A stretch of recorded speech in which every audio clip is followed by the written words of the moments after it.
이사야 세 번째 시간입니다. 이사야 6장 1절부터 5절 말씀입니다.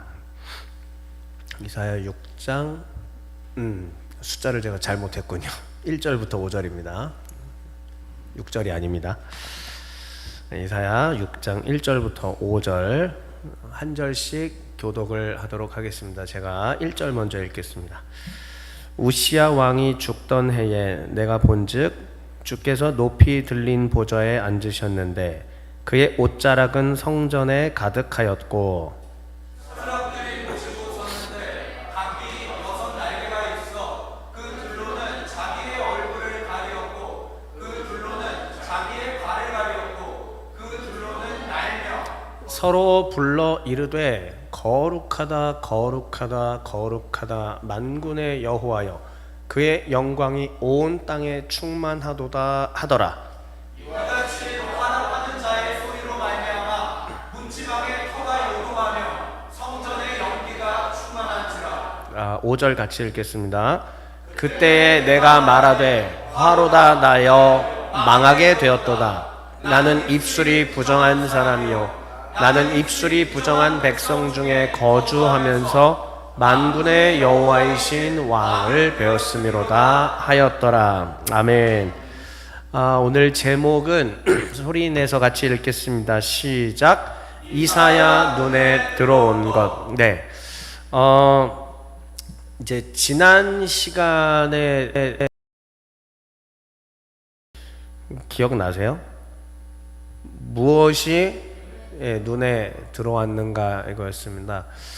그런데 보통 저는 이제 시리즈를 만들어내려고 하는 마음이 굉장히 큰 사람으로서 하긴 하는데 근데 진짜 신기하게 됐어요. 눈에 들어오다 이걸로 이제 일단 하나 맞춰졌습니다.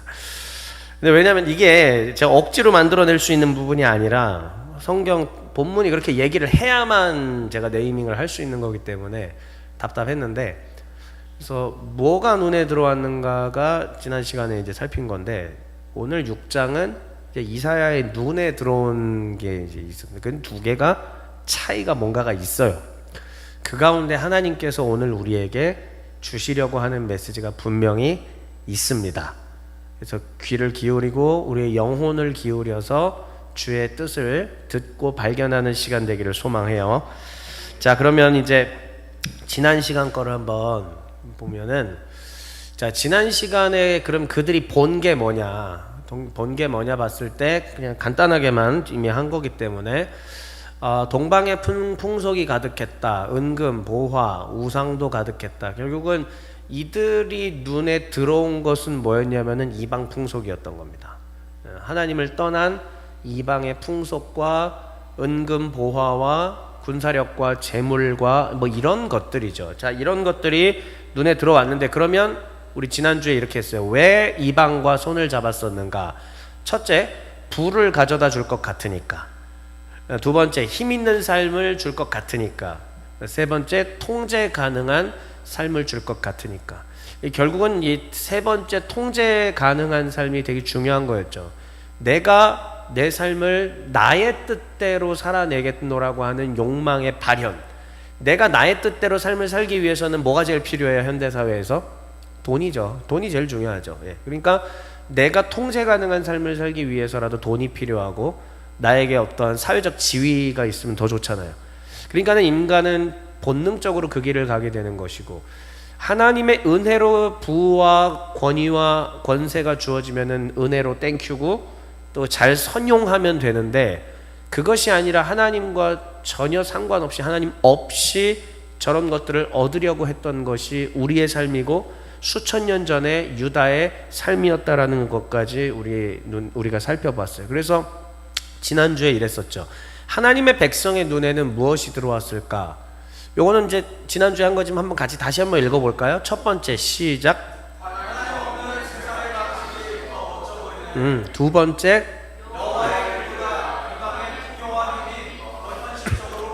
세 번째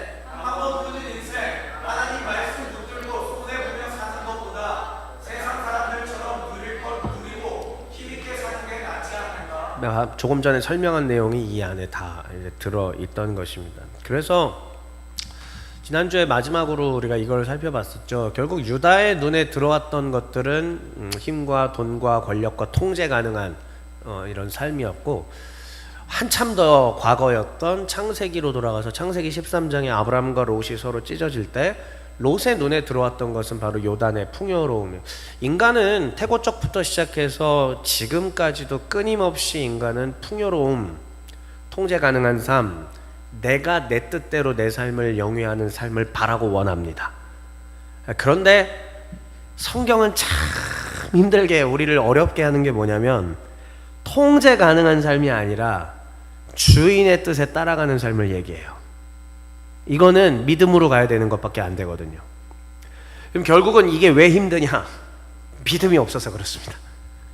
여기서 말하는 믿음은 둘로, 교리적으로는 둘로 구분이 되죠. 구원받는 믿음과 그 다음에 은사적인 믿음을 말해요. 여기선 당연히 은사적인 믿음이죠. 구원받는 믿음은 다 있습니다. 여기 모두가. 그런데 그게 아니라 그 은혜의 구원을 베풀어 주신 하나님을 진심으로 믿고 따라가는 믿음, 요게 없는 거죠.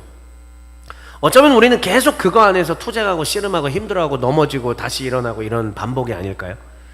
지난주에 살펴본 것도 바로 그런 거였습니다. 무엇이 눈에 들어왔을까? 계속 눈에 들어오는 우리의 인포메이션들이 하나님의 명령에 순종하기가 어렵게 만드는 것들, 투성이라는 얘기죠.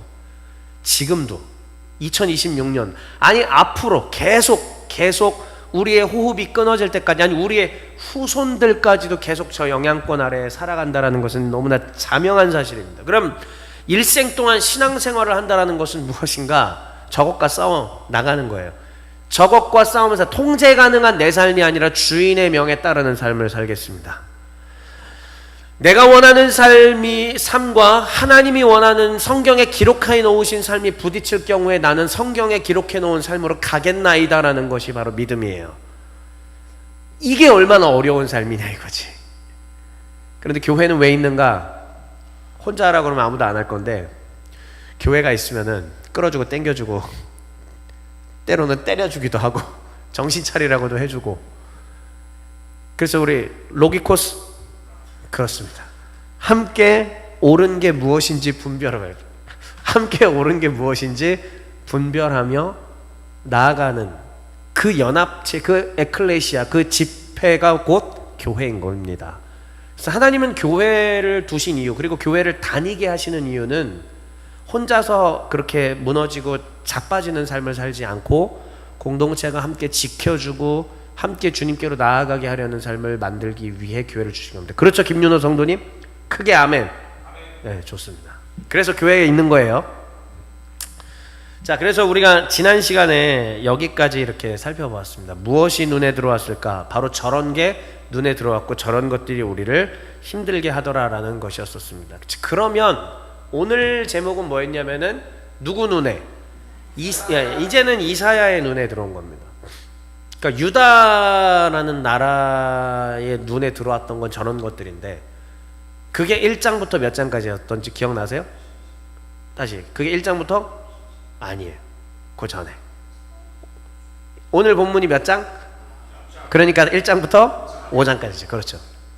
1장부터 5장까지의 유다의 죄악상의 모습들, 그 유다의 죄악상의 모습들은 한마디로 그들의 눈에 들어온 것을 마음에 품고 실현시킨 것들이겠죠. 그런데 여기서 이제 전환이 일어나는 겁니다. 전환이 일어나서 6장이 오게 되었고, 하나님이 이사야를 콜링 하시는 장면입니다. 하나님이 이사야를 불러서 뭔가를 보게 하신 건데, 이사야의 눈에 들어온 그 장면이 전환점을 만들어내게 된 것이죠. 두 개가 대비가 됩니다. 그러므로 우리는 오늘 이 6장에서 말하고 있는 이사야의 눈에 들어온 것을 주목해 볼 필요가 있습니다. 이따가 살피면 아시겠지만 사실 너무나 단순하고 뻔한 답이에요. 근데 그 너무 단순하고 뻔한 답을 직면하는 것과 그렇지 않는 것은 전혀 다른 얘기입니다. 한번 살펴보도록 하겠습니다. 오늘 그래서 1장부터 12장 구조 보고 이런 순서대로 하겠습니다. 다시 한번 지난주에 보여드렸던 겁니다. 우리는 이번 7, 8월 동안 제1 이사야를 볼 것이고요. 제1 이사야는 순서 다시 한 번만 보세요. 먼저 유다 예루살렘의 죄악을 지적하시고 그 다음에는 그 주변 나라들인 열방에 대한 신탁이고요. 그 다음에 이렇게 쭉 뻗어져 나간다. 이렇게 요것만 일단은 기억하시면 됩니다. 첫 번째 두 개, 요 두 개가 제일 중요하니까 요거를 기억을 해주시고, 자, 그 다음에 1장부터 12장은 그래서 어떻게 구성이 되느냐. 5장까지는 유다와 시온의 현재 상태를 보여주고, 그 다음에 6장 때 이사야를 부르는 겁니다. 그리고 7장부터는 좀 희망적인, 그러니까 이사야를 부르신 이후에 소망의 메시지로 바뀌는 것을 볼 수가 있는 거죠. 그러니까 이사야가 6장에서 뭔가 본 게 전환점이 되었다라는 것을 본문이 우리에게 증언해주고 있습니다. 그리고 나서 그 결과 12장에 구원받은 자들의 찬송이 등장하는 굉장히 정교한 구조가 보이죠.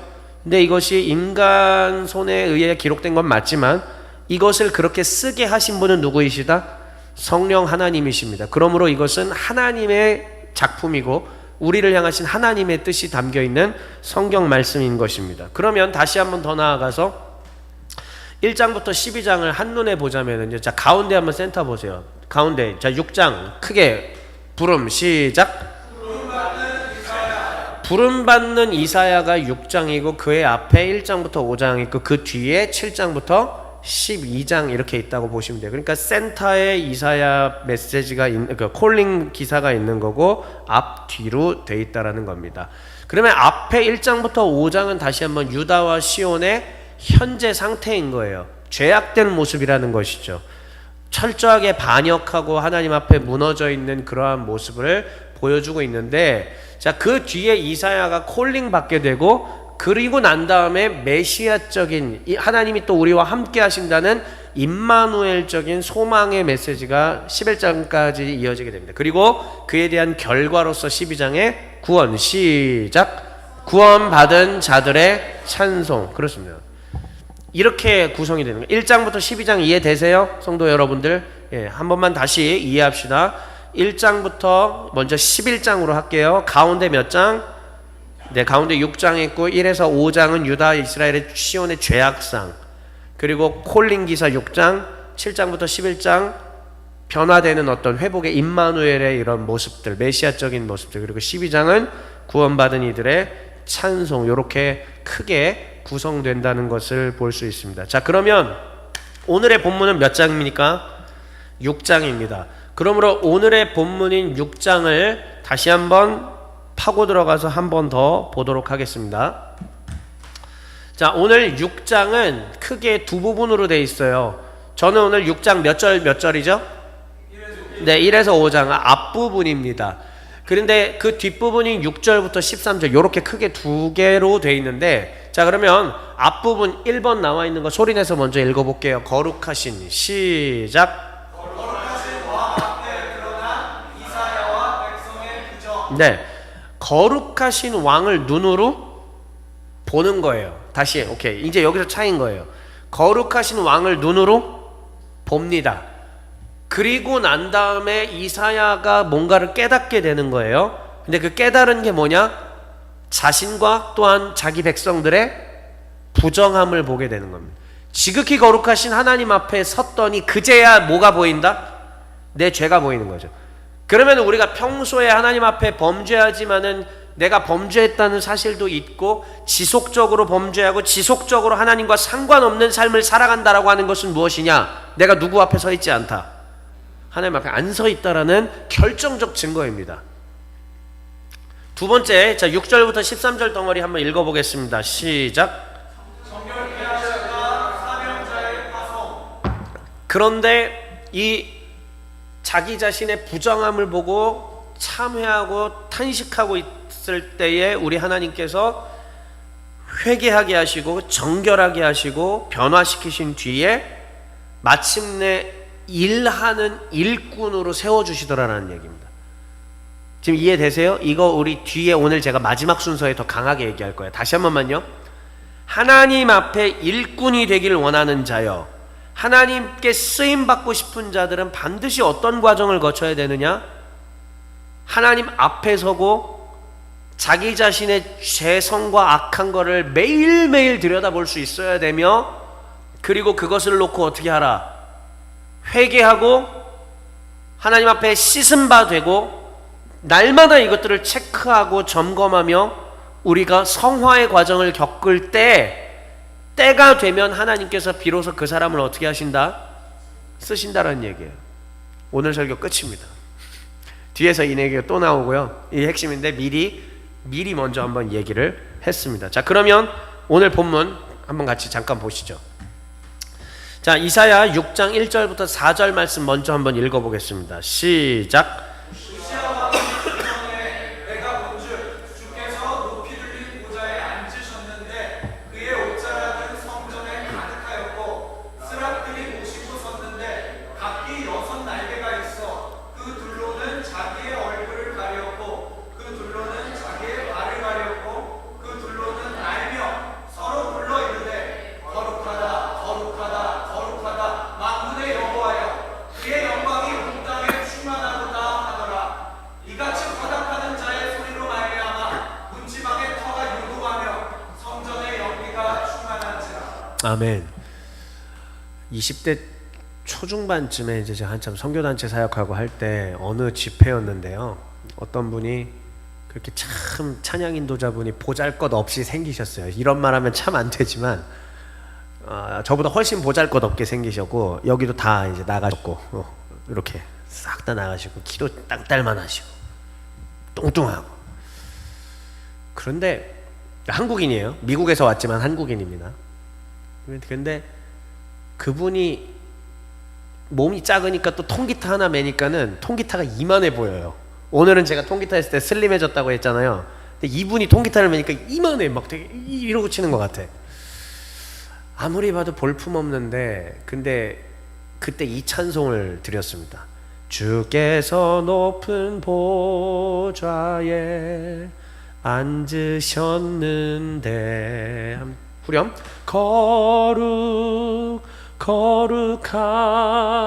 거룩하다 만군의 여호와 그 영광이 온 땅에 충만하시도다. 별거 없잖아요. 이게 다예요. 1절에서 4절 이 내용이 다예요. 그런데 악기도 변변치 않았고 참 볼품없는 인도자가 인도를 하는데 제가 이 찬송곡 참 좋아하거든요. 어릴 때부터. 근데 정말 하나님의 영광의 임재를 체험했던 예배로 기억에 남아 있어요. 뭐 아주 뭐 특별한 뭐 현상이 일어난 것도 아니고 그런데 정말 제가 하나님의 거룩 앞에 그러니까 그분의 하나님이 쓰신 분 같아요. 어린 저를 20대 초중반에 어렸던 저를 건방지고 교만하고 막 이랬던 저를 데리고 하나님의 성소 앞에 딱 앉혀놓는 딱 그런 기분이었어요. 아니 앉는 것도 아니죠. 서서 저를 딱 거기 서게 하고 저 높은 보좌에 앉으신 영광의 하나님을 바라보게 해주신 어떤 그런 체험이었습니다. 그분이 한 게 아니라 하나님이 하신 거겠죠. 그래서 그때도 많은 걸 느꼈습니다. 하나님 외모로 사람을 판단해서는 안 되는군요. 내가 볼 때 이 모양 저 모양이라고 얘기 하나도 중요하지 않고 하나님 음향 장비가 어떻다라는 것도 의미 없군요. 하나님 악기가 몇백만 원짜리인지 몇십만 원짜리인지 몇만 원짜리인지도 중요하지 않군요.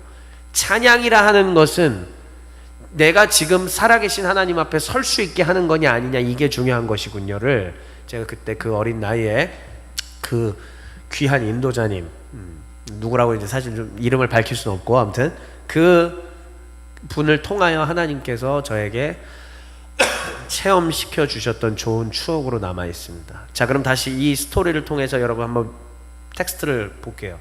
우시야 왕이 죽던 해에 그 다음 내가 이사야가 얘기하는 거예요. 내가 보았다. 1장부터 5장까지는 유다 백성들이 보았던 것이 유다, 이스라엘, 예루살렘에 실현되었던 거예요. 근데 이제 전환이 이루어지고 내가 보았다. 하나님이 택하신 선지자인 이사야가 보았는데 그가 본 것이 뭐냐면은 간단하게 얘기할게요. 자, 옆에 정리가 돼 있네. 장면의 핵심. 보좌가 높이 들려 있고 거기에 주님께서 앉아 계십니다. 하나님이 앉아 계시고요. 그 옆에 누가 있어요? 스랍이 뭐냐면은 네, 천사. 그러니까 우리가 성경의 천사들이라고 하자면서 구약 성경에 그룹들과 이제 스랍들이라고 나옵니다. 그룹과 스랍은 그룹은 케루빔이라고 하는 것을 우리 한국식으로 이제 이렇게 된 거고, 그다음에 세라핌은 스랍 이렇게 되죠. 그래서 케룹, 세랍 이렇게 이제 되거든요. 네, 그래서 요게 이 언어가 구수한 한국어로 좀 되면서 그룹들, 스랍들 이런 식으로 된 것인데, 아무튼 성경에서 묘사하고 있는 그룹 천사들, 스랍 천사들은 좀 기괴하게 생기긴 했습니다. 날개가 몇 개예요? 6개입니다. 그래서 이쪽 2개, 이쪽 2개, 이쪽 2개 이렇게 해서 6개가 있어요. 둘로는 자기 얼굴을 가리고, 둘로는 자기 발을 가리고, 중간 날개로 날고 있는 겁니다. 그러면서 이 스랍 천사들이 이렇게 높이 들린 보좌에 앉아 계신 하나님을 노래하는 거죠. 그 하나님에 대한 정체성, 아이덴티티, 감히 우리가 어떻게 창조주에 대해서 뭐 이거다 저거다라고 얘기할 수 있겠습니까? 불가능하죠? 그러니까 하나님은 자기 자신의 아이덴티티를 드러내신 이름을 유일하게 이거 하나밖에 안 주신 거예요. 여호와, 스스로 있는 자다. 그러니까는 너희가 나를 어떻게 규명할 수도 없고 뭐 이렇게 말할 수도 없다. 하나님께서 스스로 있는 자라고 본인을 이렇게 얘기하셨는데, 그런데 어쨌든 그 하나님에 대하여 천사들이 뭐라고 아이덴티티를 얘기하느냐? 그분은 거룩이시다. 하나님은 거룩하신 분이, 거룩이에요 곧. 레위기의 주제도 뭐예요? 거룩이잖아요.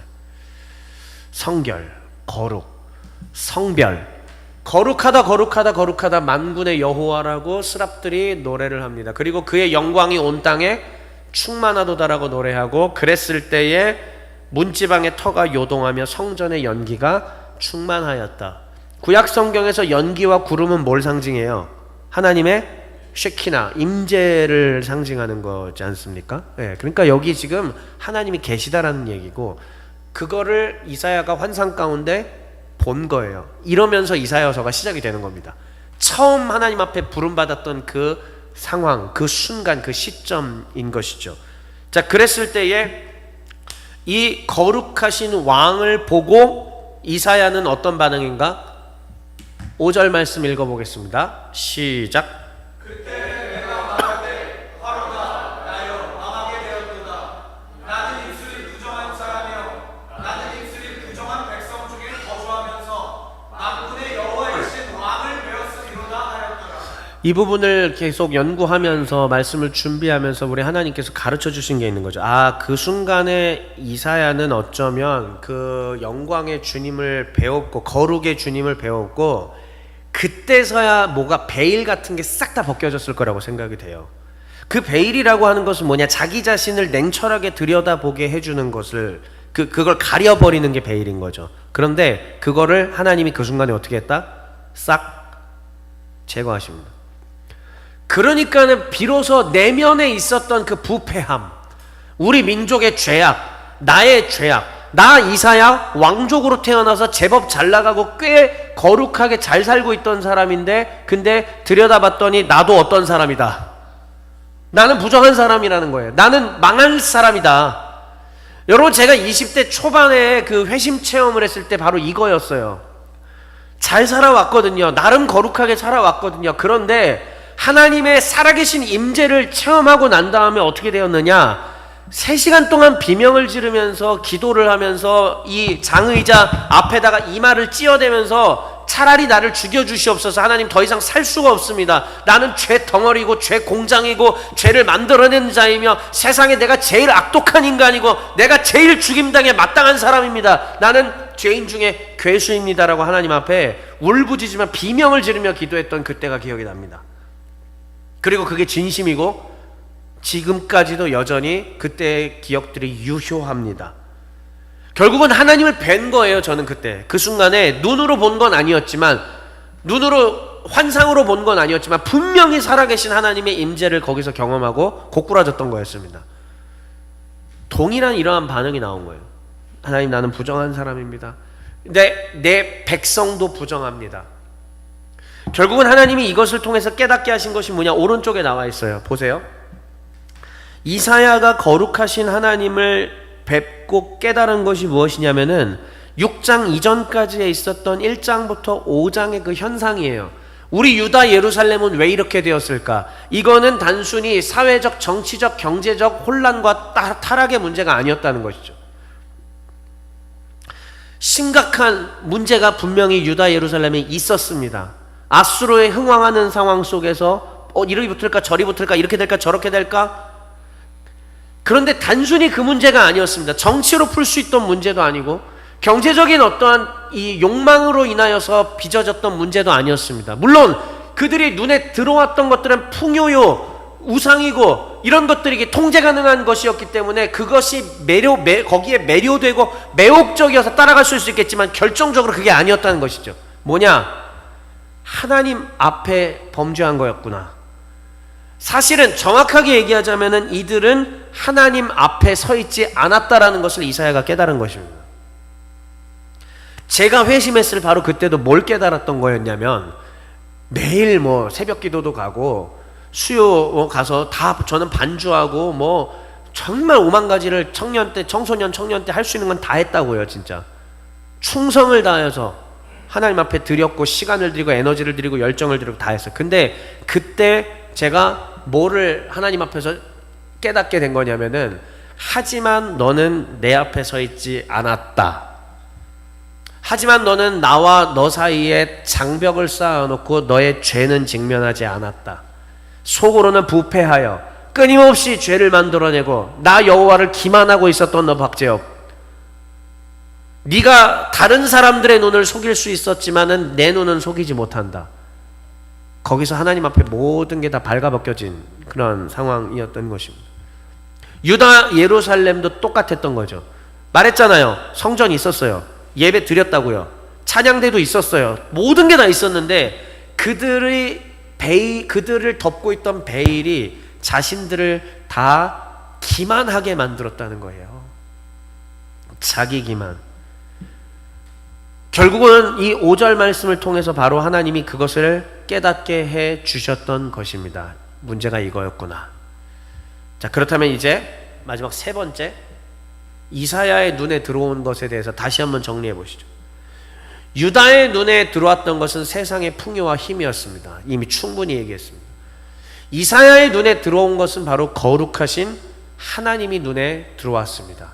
그리고 하나님과 자기 사이에 막혀 있었던 담과 베일이 어떻게 되었다? 무너져 내렸습니다. 이게 눈에 들어오게 된 것입니다.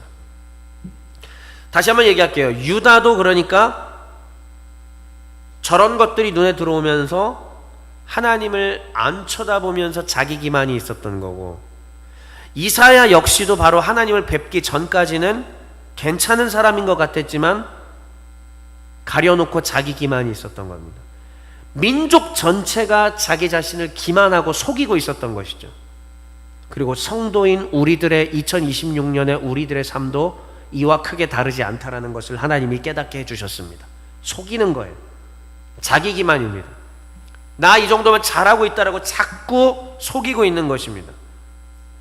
우리의 눈이 닫혀 있고 장벽을 쌓아놓고 있으면서 근데 사람들의 관심은, 성도들의 관심은 쓰임은 받고 싶어 하는 거예요. 다른 사람들이 봤을 때 멋있는 크리스천이 돼서 나의 어떤 이 아름다운 모습들을 사진과 영상을 통해서 막 드러내고 자랑하고 싶어요. 그런데 정작 하나님 앞에 서려고는 하지 않는다라는 것이죠. 나 예배 드리는데요, 나 새벽 기도 하는데요, 나 이것저것 활동 다 선교도 갔다 오는데요. 아니요, 그거 아니에요. 나도 그거 많이 했었다고요. 근데 그게 아니라고요. 하나님 앞에 서라고요. 활동을 말하는 게 아니에요. 하나님 앞에 서라는 걸 말하는 겁니다. 오늘 우리 하나님께서 바로 이 본문을 통해서 우리에게 이것을 가르쳐 주신 것입니다. 그럼 다시 한번 이 6장을 통해서 이것을 깨달을 수 있도록 하나님께서 영적인 메커니즘을 이 안에 담아두셨으니 바로 이거예요. 첫째, 1번 읽어볼게요. 동사 시작. 보는 거예요. 뭘 보냐? 거룩하신 하나님을 먼저 봐야 돼요. 그 앞에 서야 됩니다. 봉사 자리를 말하는 게 아니에요. 찬양팀 자리를 말하는 게 아닙니다. 화려해 보이는 어떠한 선교의 활동들을 말하는 게 결코 아닙니다. 하나님 앞에 서라고요. 거기서 다양한 활동을 한다 할지라도 하나님 앞에 안 설 수 있습니다. 기만할 수 있어요. 속일 수 있습니다. 은혜 받는 척 손을 들고 찬양하고 이런저런 다양한 활동들을 하지만 사실은 하나님 앞에 안 서 있을 수 있습니다. 하나님 앞에 높이 들린 그 보좌를 보고 내가 본즉이라고 얘기할 수 있어야 돼요.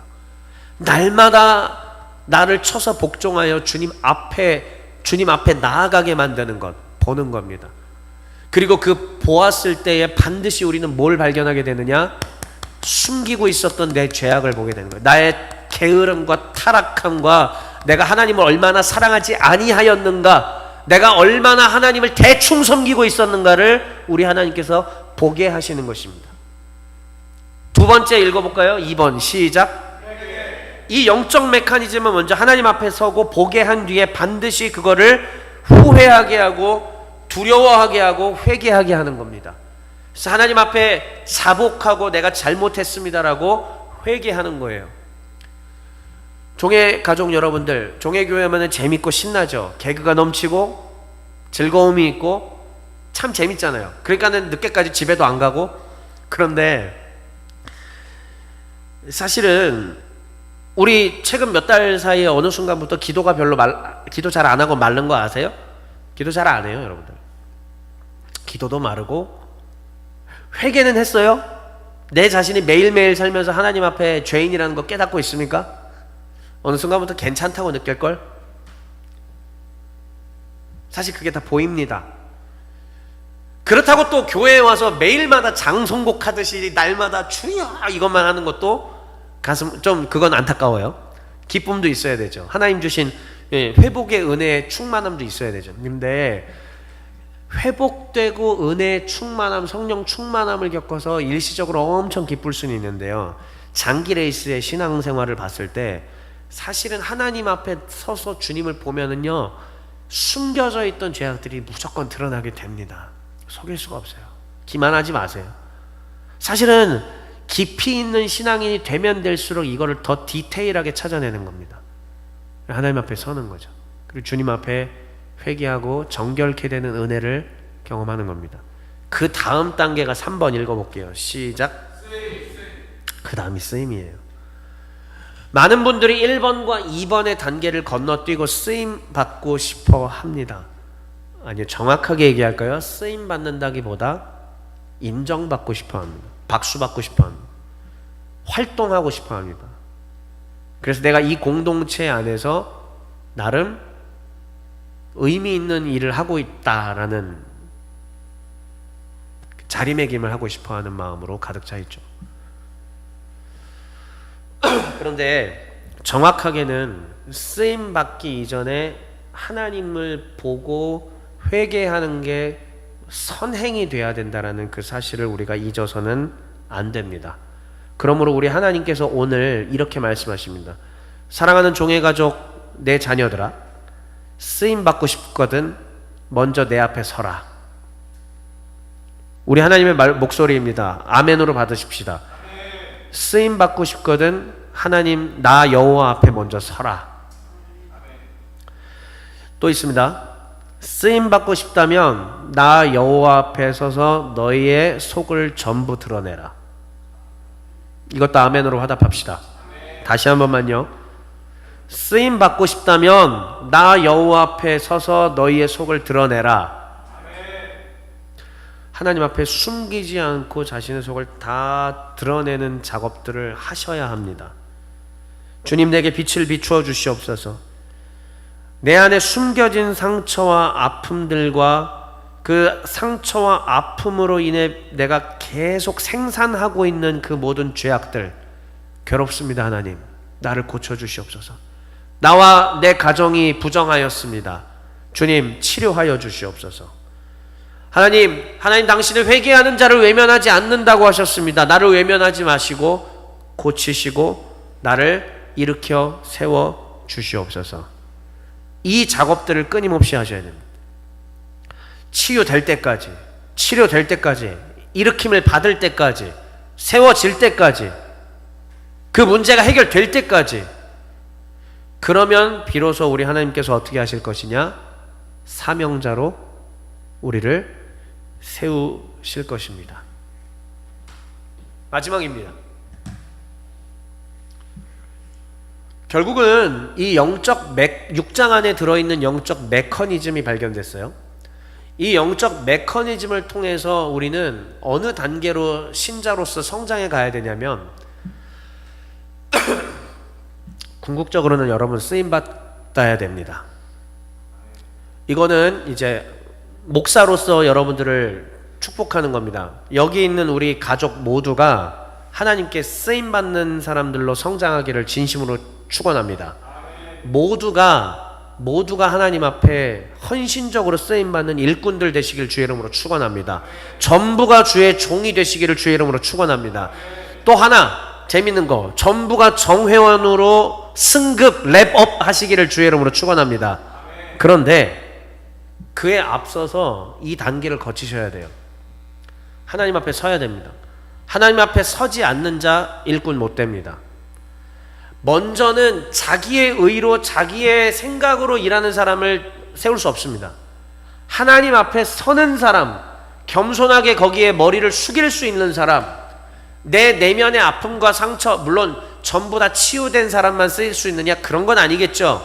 그러나 그것을 하나님 앞에 들고 나가서 계속 간구하고 간청하고 그 안에서 해결받으려고 씨름하는 사람, 내 안에 있는 여러 가지 문제들을 계속 그대로 두는 게 아니라 개선하려고 극복하려고 하나님 앞에 살려달라고 외칠 수 있는 사람, 그 은혜의 회복을 경험하는 자, 이러한 사람이 바로 하나님 앞에 쓰임받을 수 있다라는 것입니다. 다시 한번 우리 모두가 하나님 앞에 주의 제자로 주의 종으로 일꾼들로 쓰임받게 되시길 예수의 이름으로 축원합니다. 결단하는 영혼들에게 하나님께서 크게 도와주실 것입니다. 소망하는 자들에게 하나님께서 치유와 회복의 은혜를 주실 것입니다. 그러기 위해서라도 하나님 앞에 이렇게 기도하시고 외치십시오. 주님 앞에 서겠습니다. 외면하지 않겠습니다. 내 속을 다 드러내겠습니다. 하나님 나를 사용하여 주시옵소서. 그래서 마지막 메시지입니다. 이렇게 읽고 마치겠습니다. 시작. 오 주님, 우리 모두가 지금 주님 앞에 섭니다. 우리 모두가 지금 눈을 들어 우리의 창조주, 우리의 구속주를 바라보겠습니다. 세상의 헛된 풍요를 향한 시선을 끊고 주를 바라보겠사오니 우리를 고치시고 회복시키소서. 그리고 회복된 후에 이렇게 외치겠습니다. 주님, 내가 여기 있사오니 나를 보내소서. 아멘.